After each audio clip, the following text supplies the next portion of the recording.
team pursuit finals. But we're going to go through the whole finals, give the chance to everybody to try and see how far up the order they can get. So we're going to have the runoff for the 5th to 9th place.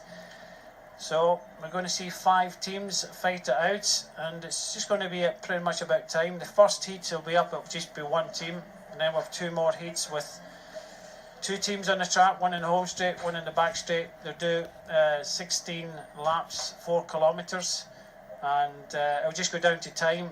And then we're into the bronze medal ride-off, and then the gold and silver medal ride-off. The bronze is either going to the University of Derby or Wales, and then we've got the Hoop, What Big Test Team and Team Inspired. But I tell you what, before we go to the team pursuits and read out who's going to do what, let's have a little taster and remind everybody what's expected next. The team pursuit is a team endurance race. Teams of 4 riders compete over 4 kilometres for both men and women. In the qualifying heat, each team competes against the clock to qualify for the first round. At this point, the 8 fastest teams are opposed as follows: 6th against 7th, 5th against 8th, 2nd against 3rd, and 1st against 4th. The winners of the last 2 rounds compete in the final for 1st and 2nd places. The remaining 6 teams will be ranked according to their recorded time. The 2 fastest teams will compete in the finals for the bronze medal. The winner is determined by either catching the other team or by recording the fastest time.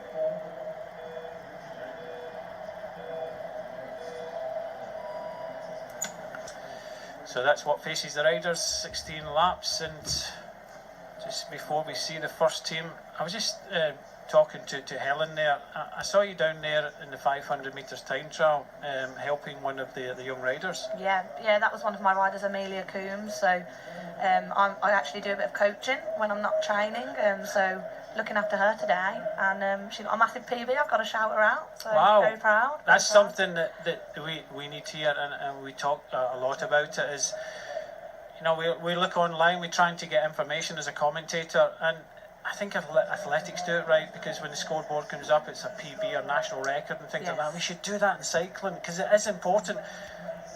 Our family could be out there and we're missing it. As a commentator, she finishes, we name the time, and we don't know, but a personal best at a national champ, that's what you ask for someone you're coaching.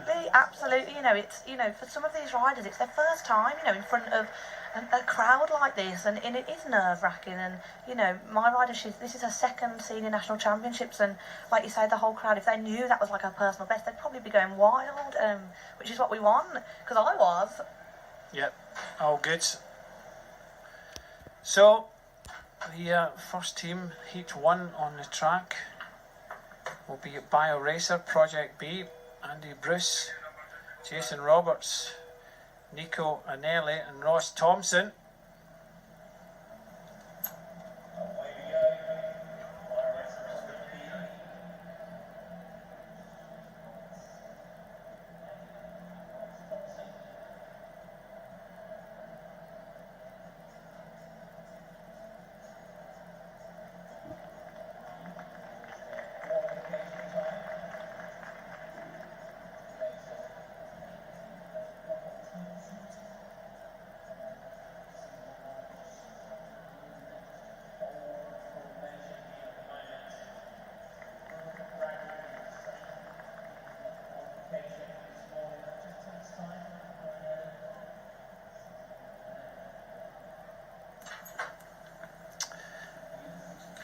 We were just ordering our lunch there, Helen, weren't we? Yeah, we were. Going all healthy. It's a hard job watching all these athletes. Well, I'm just going to go away for the next hour. Can you just keep everybody entertained? I mean, if any of my mates are listening, they'd be probably begging you not to leave right now. So, back to the racing. Bio Racer, Project B, Andy Bruce, Jason Roberts, Nico Anelli and Ross Thompson. Looking a bit ragged. Have you done much team pursuit yourself? I can honestly say that I've never done a team pursuit in my life. Would you like to? I mean, it's very impressive. You know, we train in here in Manchester in this velodrome with our compatriot teammates, and we see them going round this track, you know, millimetres away from each other, those wheels, and it's so fantastic to watch. But I'm not sure I'd have the nerve to do the same, to be honest. So I'm quite happy on the sidelines. Were you around this morning? I think we started at 8:50. Were you around in the track centre then? Yeah, I think I was in by that time. Yeah. Do you remember seeing we had a non-championship ride by the junior academy team? They set a 4:15. Yeah. Did you see them ride?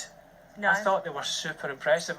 You just said here as you came into the commentary box, we've got one of the best views of the track here, and we have you can absolutely see everything. But watching that non-championship ride this morning, 4:15 for the juniors, under 18 riders, it was metronomic. They were like robotic, so close to each other, all singing from the same hymn sheet, everything. We're seeing now kind of gaps appearing, but then again, some of these club teams, they don't get the track time that some of the juniors and other people do, so it's a difficult one. That's it. You know, there's so much that goes into these team pursuits. You know, it's not just, you know, the individual riders being at the best of their performance. It's a team effort, and you have to just nail that formation day in, day out. And you know, these riders, you know, it's super impressive that they're doing this without as much track time as we get. You know, our riders, that's why they ride so fast, because they're so tight together and so smooth and so drilled. So you know, you've got to give these a lot of credit. Yes, it may not look as great as sort of our top guys and girls, but you know, this is taking a lot of effort and a lot of skill to sit so close. So without, you know, the training time that we get, that we have the luxury of getting, you know, you've got to take your hats off to these guys. And, you know, the crowd are starting to cheer them on now, which is fab to see. I mean, you consider the sort of speeds that they're riding at. Like you say, you can't really appreciate it until you're in it, but they are flying around this velodrome. And this team, I would say maybe inches apart, where other teams are kind of centimetres apart. But like you say, it's all in the development. It's all in, you know, the track time. Just coming up with 500 metres to go. So we're going to bring these lads in. Andy Bruce, Jason Roberts, Nico Anelli, Ross Thompson for BioRacer Project B. And Neil set the marker time.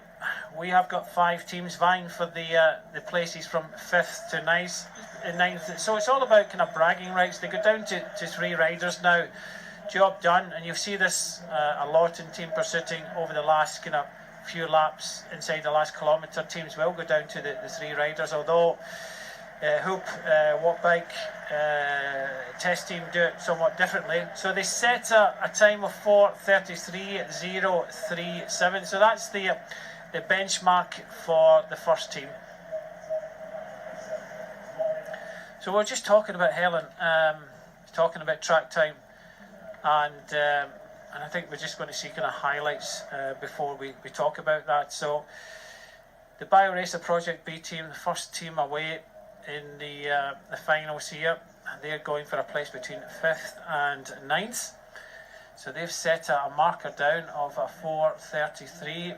As we were talking earlier, that it's all about track time, and we have velodromes across Britain. You know, I can remember up at even moving from Glasgow to Edinburgh, it was a bit of a chore because you went through there, open air velodrome in Scotland of all places, but it rains a lot and wait for it to dry.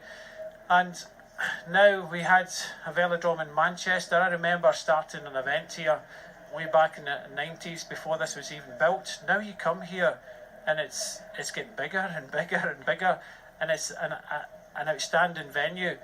But we've got one here in Manchester, Newport, paying dividends. The Welsh are really doing well here. Really I've noticed that. Yeah. And I've noticed the Scots as well. Yeah. Derby's got their velodrome. London's got theirs. But people are saying to me, why do you need another velodrome? You've said it. You've hit the nail on the head. You can't get track time. If you're a kind of club rider or anything like that, what track time can you get? If you're working in the day, you're having to go to the track league at night. And the track league at night, you don't really get time to ride with your teammates and practice